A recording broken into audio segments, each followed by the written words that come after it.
Assalamualaikum warahmatullahi wabarakatuh.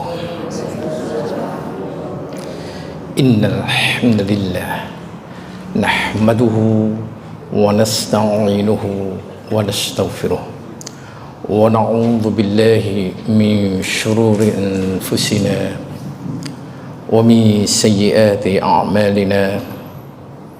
May yahdihillahu fala mudilla lahu wa may yudlilhu fala hadiya lahu. Asyhadu an la ilaha illallah wahdahu la syarika lahu wa asyhadu anna Muhammadan abduhu wa rasuluhu la nabiyya ba'dah. Allahumma shalli wa sallim wa barik ala Muhammad wa ala alihi wa sahbihi wa sallam ajma'in. Ya ayyuhalladzina amanu taqullaha haqqa tuqatih wa la tamutunna illa wa antum muslimun. Ya ayyuhan nasu taqu rabbakum alladzi khalaqakum min nafsin wahidah wa khalaqa minha zawjaha wa bassa minhuma rijalan katsiran wa nisaa wattaqullaha alladzi tasaaluna bihi wal arham innallaha kana 'alaikum raqiba.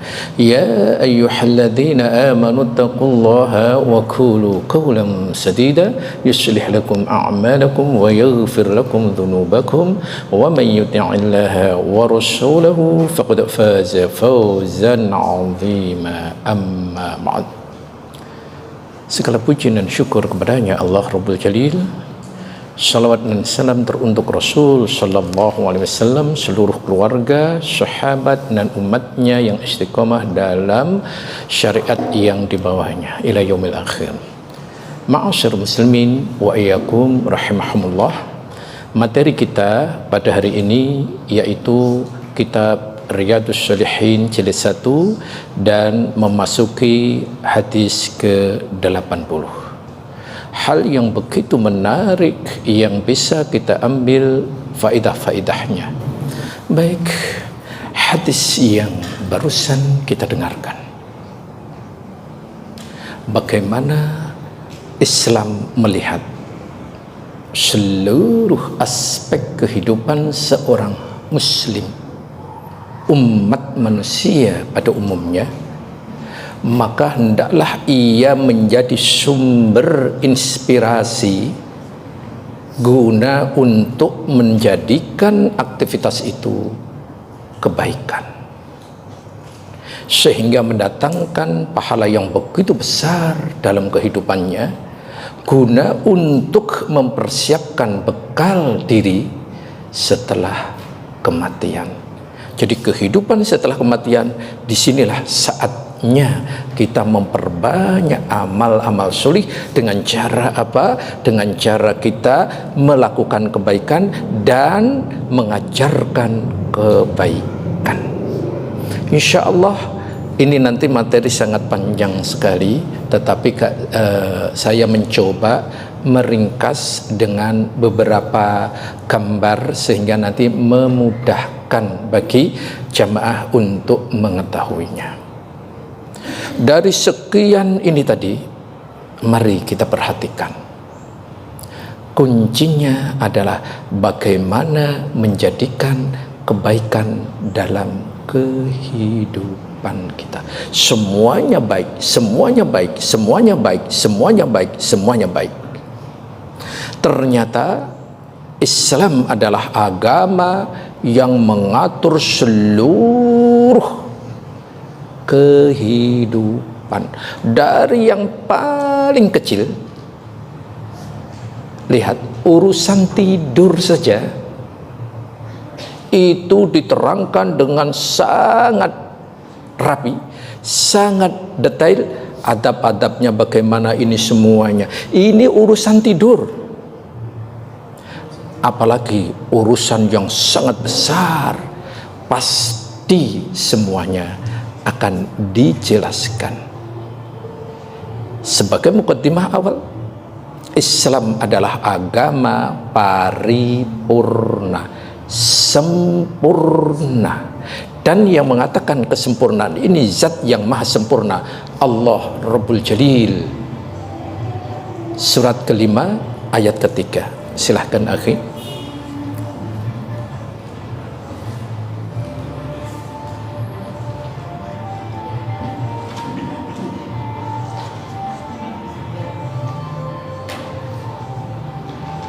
Pada hari ini, orang-orang kafir telah berputus asa untuk mengalahkan kamu. Sebab itu, janganlah kamu takut kepada mereka, tetapi takutlah kepadaku. Pada hari ini telah aku sempurnakan agamamu untukmu, dan telah aku cukupkan nikmatku bagimu, dan telah aku ridhoi Islam sebagai agama bagimu. Iya. Baik, coba perhatikan. Ya, perhatikan bahwa Allah tabaraka wa ta'ala telah berfirman dengan firman yang begitu jelas, dan pada saat itu Rasulullah sallallahu alaihi wasallam melakukan ibadah haji. Dan haji yang beliau lakukan adalah haji yang terakhir. Karena apa?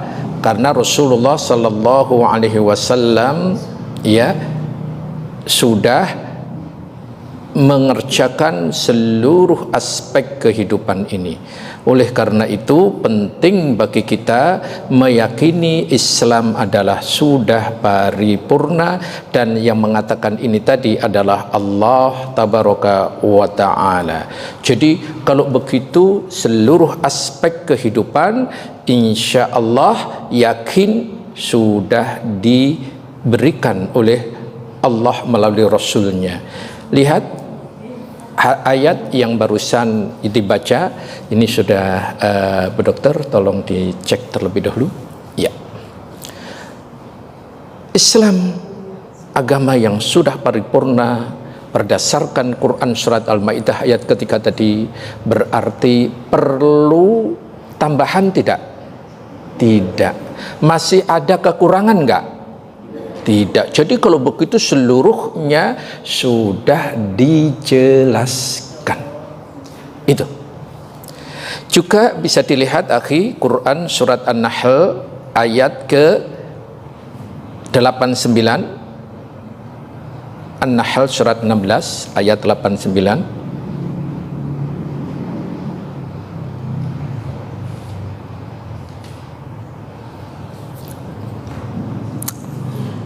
Sesungguhnya Allah menyuruh kamu berlaku adil dan berbuat kebajikan, memberi bantuan kepada kerabat, dan Dia melarang melakukan perbuatan keji, kemungkaran, dan permusuhan. Dia memberi pengajaran kepadamu agar kamu dapat mengambil pelajaran. Ayat berapa? 89. Iya. Dan pada hari ketika kami bangkitkan pada setiap umat seorang saksi atas mereka dari mereka sendiri, dan kami datangkan engkau wahai Muhammad menjadi saksi atas mereka, dan kami turunkan kitab Al-Quran kepadamu untuk menjelaskan segala sesuatu sebagai petunjuk serta rahmat dan kabar gembira bagi orang yang berserah diri. Iya. Kemudian ayat berikutnya surat 7 ayat ke 145.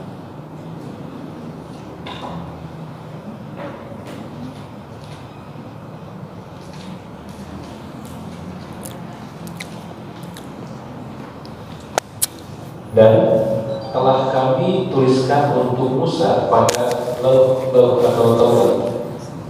segala sesuatu sebagai pelajaran dan penjelasan untuk segala hal.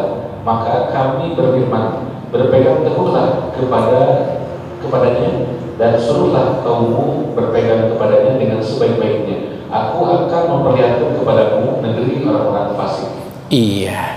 Baik, jadi ada 3 ayat yang ditampilkan guna untuk mendapatkan pengajaran bahwa Islam adalah paripurna. Maknanya sudah nggak ada sedikit pun yang diperlukan untuk menambah dalam rangka membimbing, membina, membentuk, mengajarkan hamba-hamba Allah menuju kepada kesempurnaan. Sudah ada, tinggal kita mau mempelajarinya, mengkajinya, memahaminya, mengamalkannya, dan mendakwahkannya atau tidak. Saya tambah lagi satu hadis biar lengkap. Ma baqiya syai'un, tidak tersisa sedikit pun, yuqarribukum ilal jannah, apa-apa yang mendekatkan kepada surga, wa yubaidukum minan nar, dan apa-apa yang menjauhkan kepada neraka, illa waqad buyyina lakum, kecuali seluruhnya telah dijelaskan, dicontohkan, diberikan Rasul kepada umatnya. Sehingga sekali lagi Islam sudah lengkap dan mengajarkan semua untuk hamba-hamba Allah, umat Rasulullah, dan seluruh makhluk. Karena Rasulullah bukan hanya untuk bangsa Arab, bukan hanya untuk umat Islam, tapi rahmatan lil alamin. Baik, setelah kita mengetahui, kita meyakin bahwa Islam sudah tidak ada sedikit pun kekurangan, sudah tidak perlu ditambah. Sehingga apa yang terjadi, mari kita sama-sama perhatikan faedah-faedah yang terkandung di dalam hadis ini tadi. Yang pertama, disunnahkan untuk mengajarkan kebaikan kepada orang lain, ya, dan menyuruh mereka mengucapkannya. Baik, kita lihat. Pertama, kita harus tahu dulu apa itu kebaikan, lalu kita ucapkan, lalu kita contohkan, lalu kita dakwahkan. Baik, agar kita menjadi orang yang benar, mari kita perhatikan. Yang pertama, jadilah perintis kebaikan. Bisakah diri dengan, ya, biasakan diri Anda dengan sebuah kebaikan, karena kebaikan-kebaikan inilah nanti bekal kita menjadi amal solih untuk kehidupan setelah kematian. Lantas apa itu yang disebut dengan kebaikan ini? Kita berbicara kebaikan, tapi tahukah kita apa itu kebaikan? Insya Allah ini hal yang sangat menarik dan penting sekali untuk kita fahami.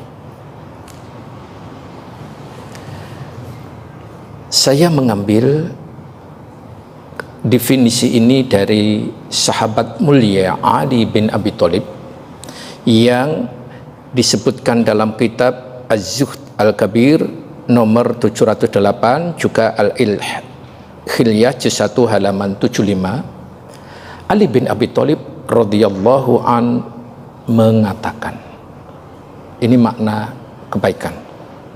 Nilai kebaikan bukan banyaknya harta dan anak-anakmu, melainkan dengan engkau banyak beramal ikhlas dan benar,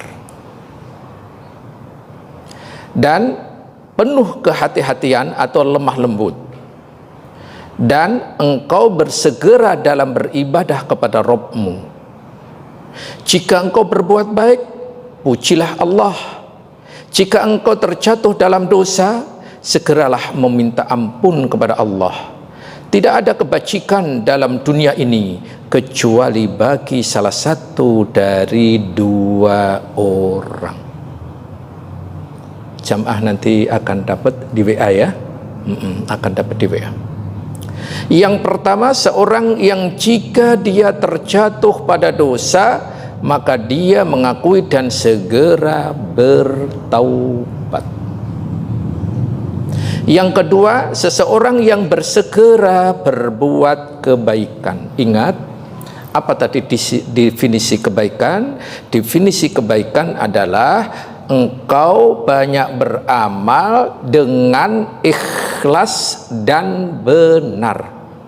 Jadi yang namanya kebaikan itu segala sesuatu yang kita kerjakan ikhlas tujuannya kepada Allah semata dan benar mengikuti petunjuk Rasulullah sallallahu alaihi wasallam. Itulah sebuah yang namanya kebaikan. Masya Allah. Jadi apapun aktivitas kita, jika niatnya apa? Ikhlas semata kepada Allah, tujuannya real, tidak ada tujuan kecuali hanya kepada Allah, dan caranya mengikuti petunjuk Rasulullah dengan benar, karena tidak ada petunjuk kecuali petunjuk Rasul yang paling benar, maka itulah namanya kebaikan atau kebajikan. Itu apapun itu, ya, apapun. Jika kita sudah mendapatkan pemahaman ini, jadi kalau begitu nanti pembahasan kita di sini adalah aktivitas tidur. Tidur pun akan bisa menjadi kebajikan amal sholih.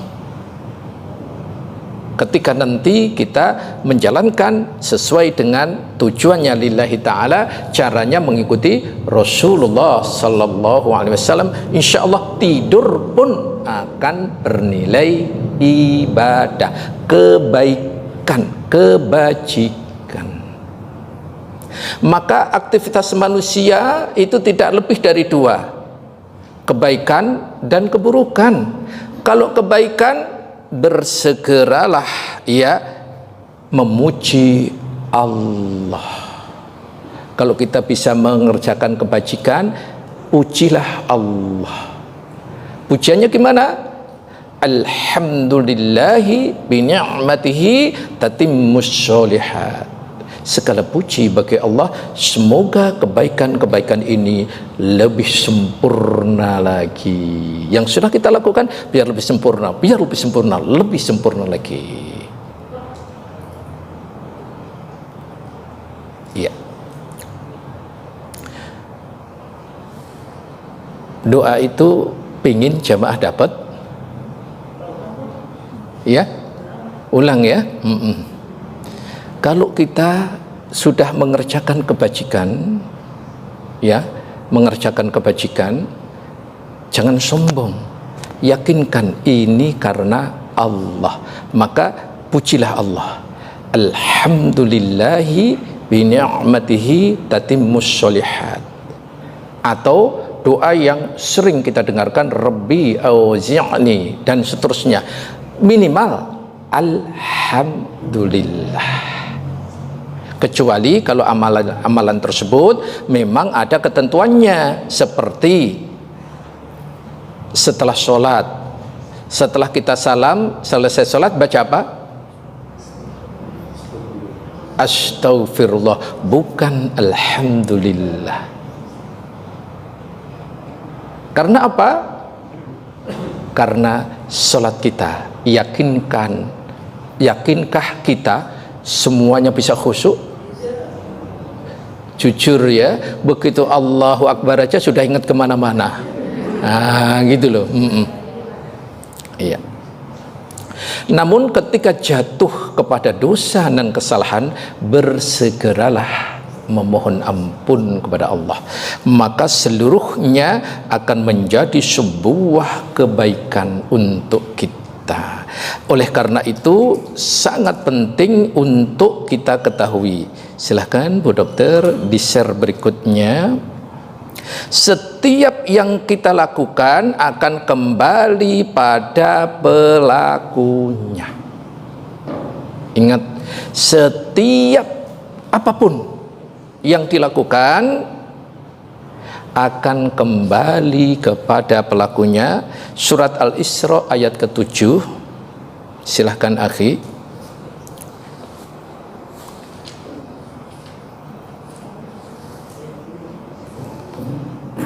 Jika kamu berbuat baik, berarti kamu berbuat baik untuk dirimu sendiri. Dan jika kamu berbuat jahat, maka kerugian kejahatan itu untuk dirimu sendiri. Apabila datang saat hukuman kejahatan yang kedua, kami bangkitkan musuhmu untuk untuk menyeruakan wajahmu, lalu mereka masuk ke dalam masjid. Iya, lihat, in ahsantum ahsantum li anfusikum wa in asa'tum falaha. Apa itu? Jika kamu berbuat baik, berarti kamu berbuat baik bagi dirimu sendiri, dan jika kamu berbuat jahat, maka kejahatan itu bagi pribadimu sendiri. Di sini pilihan. Kita hidup ini pilihan. Kita pilih terus menumpuk, menjadikan amaliyah-amaliyah sebagai kebaikan yang akan kembali untuk dirinya, atau sebaliknya ia mendapatkan sesuatu yang buruk, dan keburukan pun juga akan kembali terhadap pelakunya. Ini kebajikan atau keburukan. Pilih kehidupan kita ini. Kalau kita pilih kebaikan, merintis kebaikan, bisa jadi ini adalah sedekah jariyah. Atau kalau kita menyampaikan ilmu, semoga ilmu yang bermanfaat. Meskipun kita sudah tiada, kebaikan itu terus mengalir. Nah ini, maka jadilah perintis kebaikan. Baik, ini yang ketiga, share ketiga, jadilah perintis kebaikan. Rasulullah sallallahu alaihi wasallam beliau bersabda, barang siapa yang memberikan contoh yang baik dalam Islam, kemudian diamalkan oleh orang lain setelahnya, maka ia akan mendapat pahala semisal kebaikan orang yang mengamalkan tanpa dikurangi dari pahala mereka sedikit pun.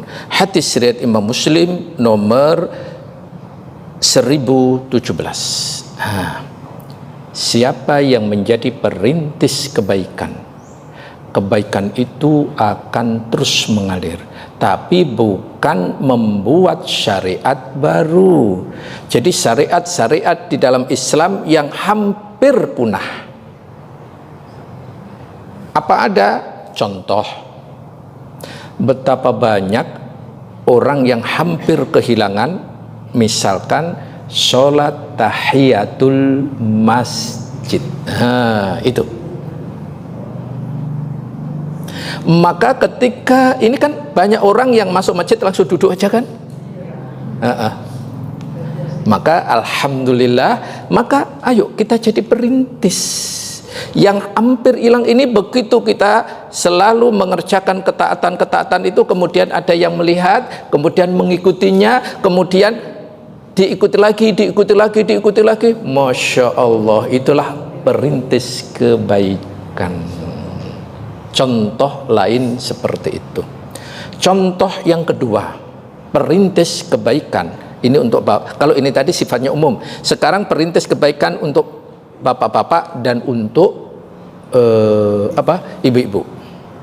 Kalau untuk bapak-bapak, afan, banyak orang yang tidak berjenggot. Kan banyak sekali. Tapi alhamdulillah ya, mulai ada yang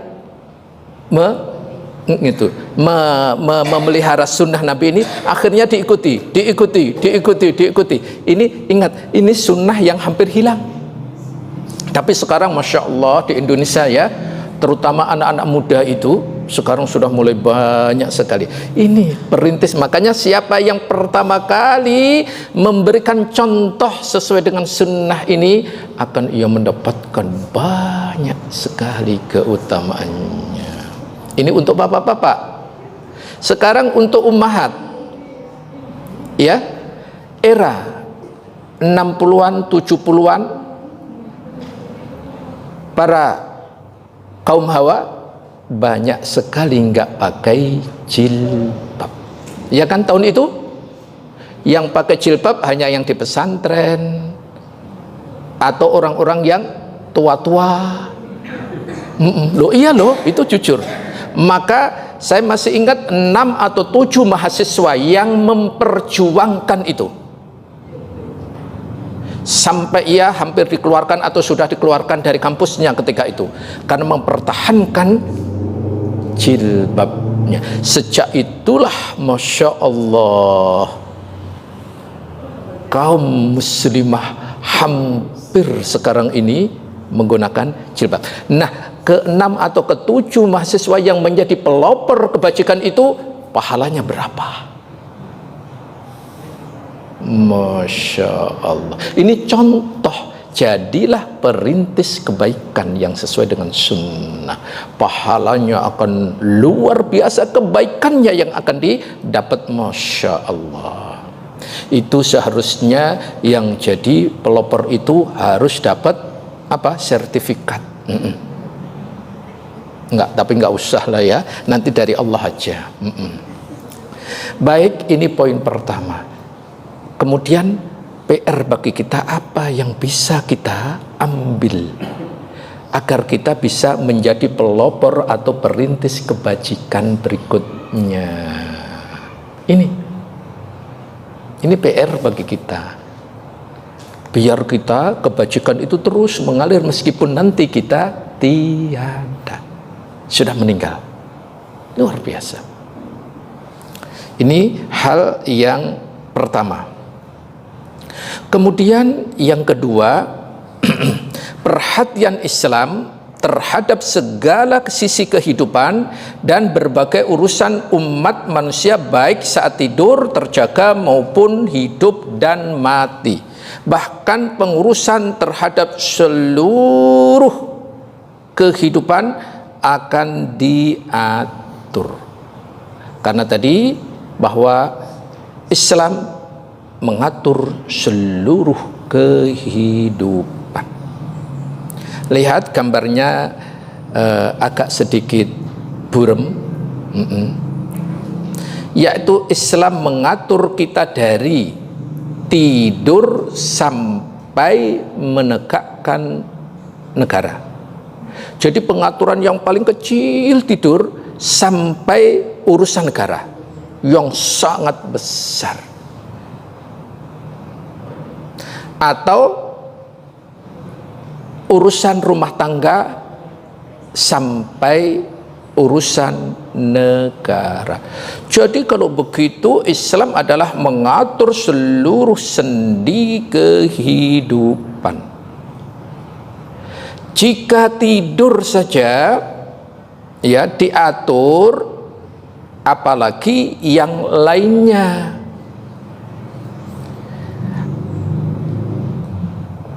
Sehingga jelas bagi kita Islam adalah agama yang paripurna, mengatur sendi kehidupan yang luar biasa.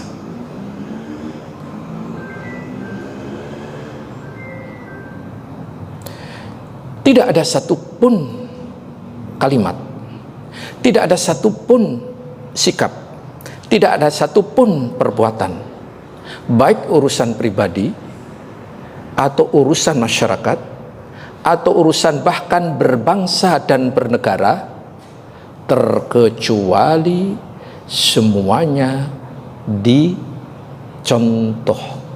diterangkan, bahkan dipraktekkan langsung oleh siapa? Rasulullah sallallahu alaihi wasallam dan para sahabat radhiyallahu anhum ajma'in. Masya Allah.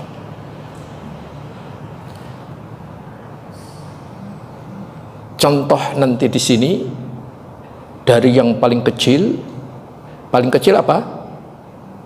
Tidur. Urusan tidur. Iya. Urusan tidur itu pun ya nanti di sini dikelompokkan diantaranya poin keempat, dianjurkan berbaring, dan kedelapan perintah berwudu sebelum tidur. Ini adalah adab-adab apa? Tidur. Baik, sekarang kita akan sampaikan dulu apa saja adab-adab tidur.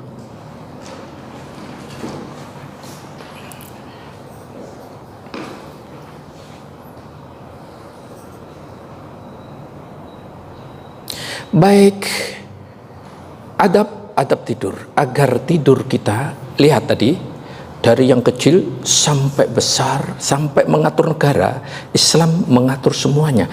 Kalau tidur aja diatur, dan ini nanti Masya Allah banyak sekali ma'asyiral muslimin, apalagi negara. Baik, yang pertama, adab tidur, ini kami ambil oleh Syekh Abdul Hamid bin Abdurrahman As-Suhaibani.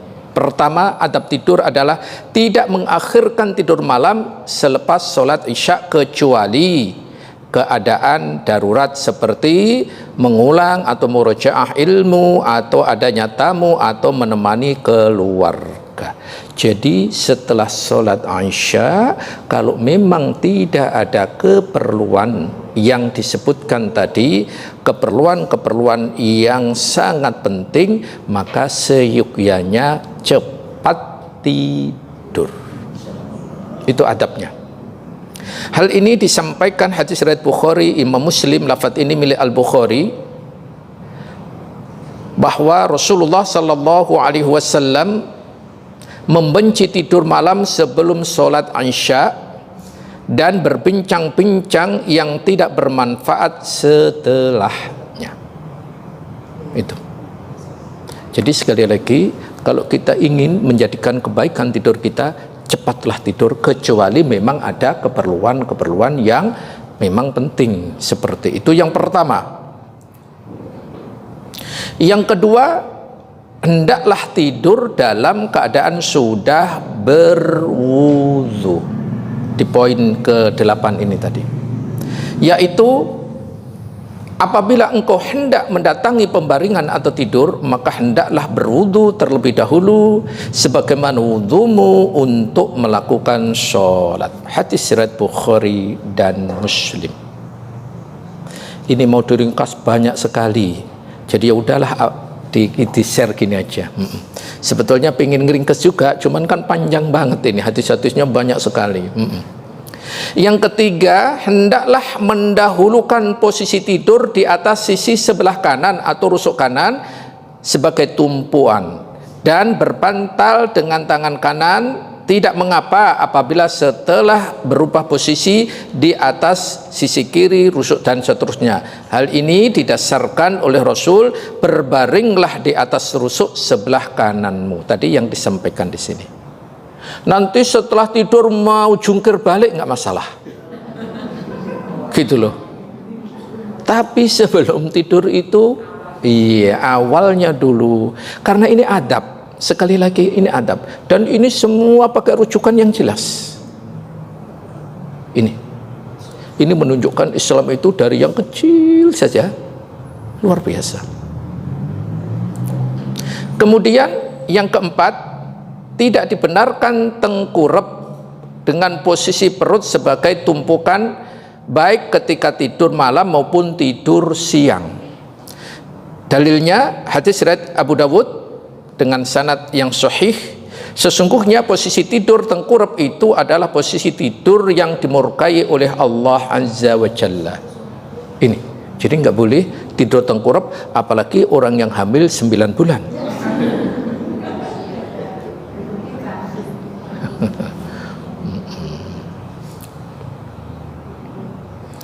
Kemudian yang kelima, adabnya membaca ayat-ayat dan doa-doa. Nanti kalau doanya yang ada di hadis ini tadi, alhamdulillah sempat saya buat, nanti tinggal nge-share. Baik, apa saja yang dibaca? Pertama, ayat kursi. Ini di dalam Sahih Al-Bukhari disebutkan. Kemudian yang kedua, membaca 2 ayat terakhir surat Al-Baqarah, amanar rasul ila akhir. Ini berdasarkan hadis Nabi Shallallahu Alaihi Wasallam yang diriwayatkan Bukhari dan Muslim. Yang ketiga, membaca Al-Ikhlas, Al-Falaq, dan An-Nas. Ini diriwayatkan oleh Al-Bukhari, Muslim, At-Tirmidzi, dan Ibnu Majah. Yang keenam, hendaklah mengakhiri berbagai doa tidur dengan doa yang baik. Doanya banyak ya, doa tidur itu. Misalkan Bismika Rabbi dan seterusnya, atau doa yang ada di hadis ini tadi. Doanya di sini banyak, namun karena ini pembahasan doa ini, maka perlu adanya doa ini. Sebentar, doa ini akan kita share dulu guna untuk jamaah punya bekal yang sangat bagus sekali. Jadi nanti sebelum tidur kalau belum hafal, bawa HP ini, bawa HP, baca ini. Tapi jangan baca yang lain-lain, nanti nggak jadi tidur. Nanti nambah nggak tidur-tidur, hanya main HP aja.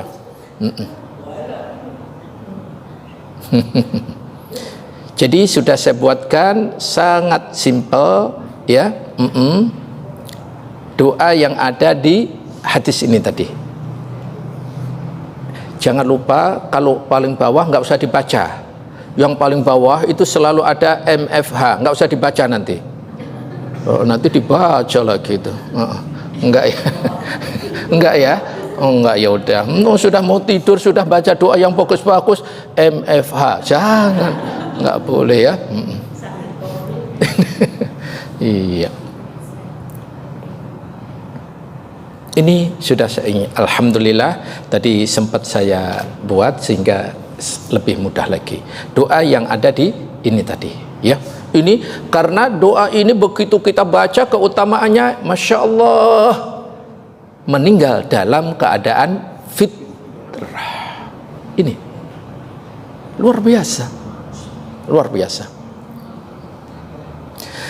Alhamdulillah juga sudah ada bahasa Indonesianya. Bagi yang kesulitan baca bahasa Arabnya, sengaja Arabnya saya kecil-kecilin, biar muat maksudnya.